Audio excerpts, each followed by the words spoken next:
pembunuhan, perampasan hak, tangis, teriakan, derita, darah, tawa dari orang-orang yang puas, diskriminasi, genosida, rasisme. Kapan semua ini akan berakhir? Hai, nama saya Muhammad Fajar Ramadan, dan ini adalah Hak Asasi Manusia. 3、2、1、ネッコクラフト。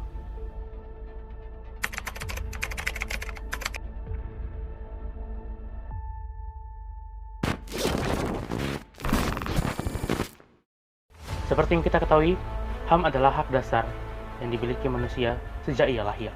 HAM berlaku kapanpun dan dimanapun, kepada siapapun.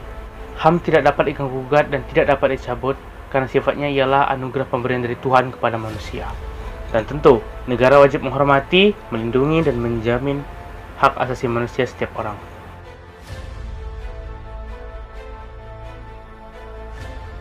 Negara juga wajib menindaklanjuti pelanggaran HAM yang dilakukan oleh berbagai pihak.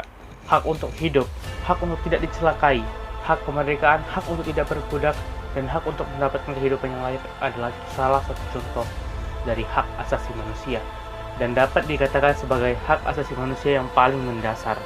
Bahasan HAM bukanlah bahasan yang baru, sudah banyak orang sejak dulu sekali sudah membahas tentang hak asasi manusia. Namun, antusiasme orang-orang terhadap HAM mulai meningkat setelah Perang Dunia Kedua. Hal ini memicu lahirnya DUHAM atau Deklarasi Universal Hak Asasi Manusia oleh Perserikatan Bangsa-Bangsa yang diterbitkan tahun 1948. Setelahnya banyak juga perjanjian-perjanjian atau konvensi yang membahas tentang hak asasi manusia.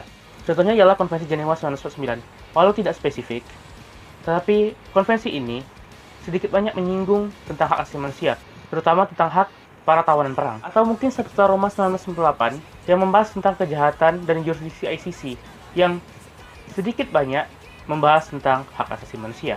Konsep hak itu luas. Lalu dengan hak ini, apakah kita bisa berbuat semau kita? Tentu saja tidak.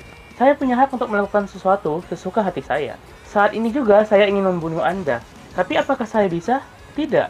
Karena hak saya untuk melakukan sesuatu sesuka hati tersebut terhalangi oleh hak Anda untuk hidup. Selain itu, hak juga dapat dibatasi oleh undang-undang. Apakah semua hal dapat dikatakan hak? Apakah saya mempunyai hak untuk memiliki pena ini? Secara langsung, mungkin tidak. Namun saya punya hak untuk menulis ide-ide saya dengan pena ini di atas kertas dengan mengatasnamakan pendidikan. Ya, saya punya hak untuk mendapatkan pendidikan yang layak.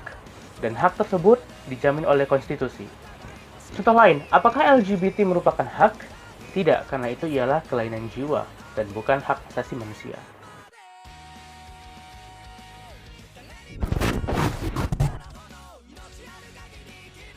Banyak manusia yang membenci satu sama lain, termasuk saya. Banyak juga orang membenci saya. Bisa jadi dia berharap saya tidak pernah ada. Dan ataupun kalau saya mati, dia senang. Tapi mengapa dia tidak membunuh saya? Ya, dia tidak dapat membunuh saya, karena saya mempunyai hak untuk hidup. Tetapi, apakah dengan mempunyai hak hidup, saya terjamin untuk tidak dibunuh? Tentu saja tidak.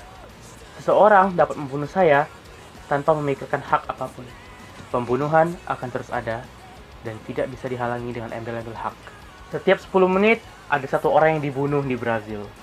Ada 60 kasus pembunuhan setiap harinya di Venezuela. Lalu bagaimana dengan Indonesia? Akhir-akhir ini terjadi kasus pelanggaran HAM yang sangat disayangkan terkait dengan pembunuhan. Ya, kasus pembunuhan 6 anggota FPI yang diduga dilakukan oleh aparat kepolisian, disertai dengan TKP yang sengaja ditutup-tutupi, dan pembungkaman saksi, kamera CCTV yang mati, dan segenap anomali lainnya. Ada apa dengan HAM kita? Bahkan tentara di peperangan pun masih punya hak untuk hidup.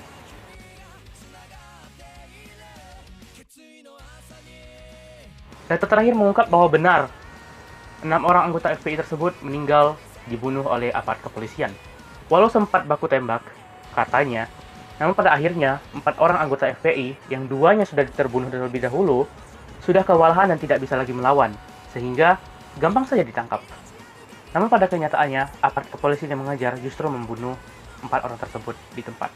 Hal ini dapat dikategorikan sebagai extrajudicial killing. Apa itu extrajudicial killing?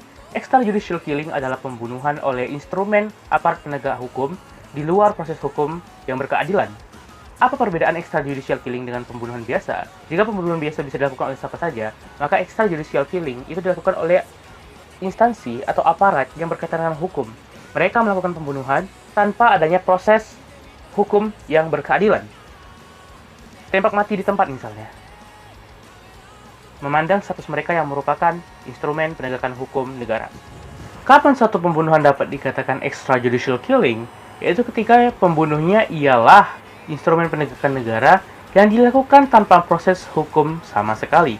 Analisis saya adalah Peraturan Kapolri Nomor 1 Tahun 2009 tentang penggunaan kekuatan dan tindakan kepolisian. Polisi bisa menggunakan senjata api apabila ada ancaman kematian akan dirinya sendiri dan masyarakat. Namun, pada kasus ini, anggota FPI yang dibunuh statusnya sudah tidak lagi mengancam, bahkan sudah tidak melawan. Tapi mengapa masih dibunuh? Siapapun dia, siapapun warga negara Indonesia, berhak mendapatkan proses hukum yang berkeadilan, baik dan layak.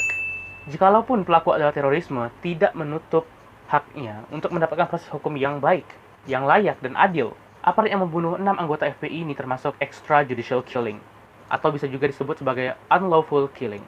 Bukankah saat sudah tidak mengancam, kepolisian bisa menangkap mereka dan pada akhirnya membuat mereka menjalani proses hukum yang berkeadilan? Ataupun jika ingin mereka pada akhirnya mati, bisa dilakukan dengan eksekusi mati. Kenapa harus pembunuhan di tempat? Kenapa harus extrajudicial killing? Setiap orang berhak mendapatkan kepastian hukum yang adil. Extrajudicial killing adalah bentuk pelanggaran hak asasi manusia paling nyata yang dilakukan oleh aparat penegak hukum. Jika benar saat itu polisi mengawal rombongan Habib Rizik Syihab, mengapa tidak menggunakan pakaian kedinasan? Mengapa harus menggunakan pakaian casual? Apakah polisi dapat melakukan tugasnya dengan tanpa menggunakan seragam dinas?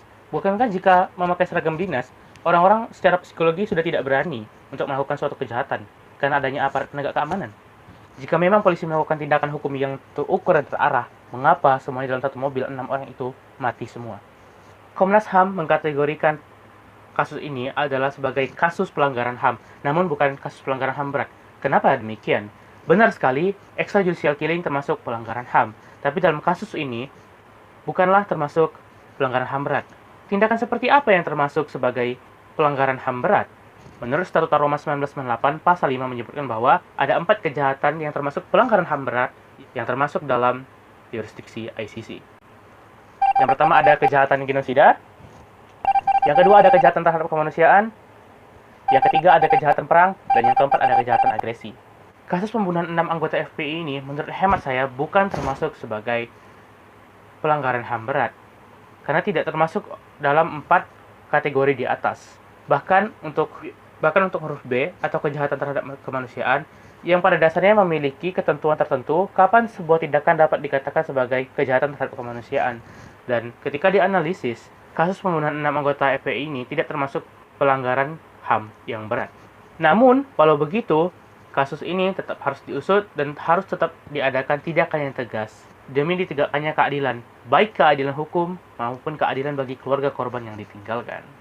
Banyak sekali anomali aneh tentang HAM dan hukum di Indonesia. Ada apa dengan hukum kita? Saya Muhammad Fadil Ramadan. Assalamualaikum warahmatullahi wabarakatuh.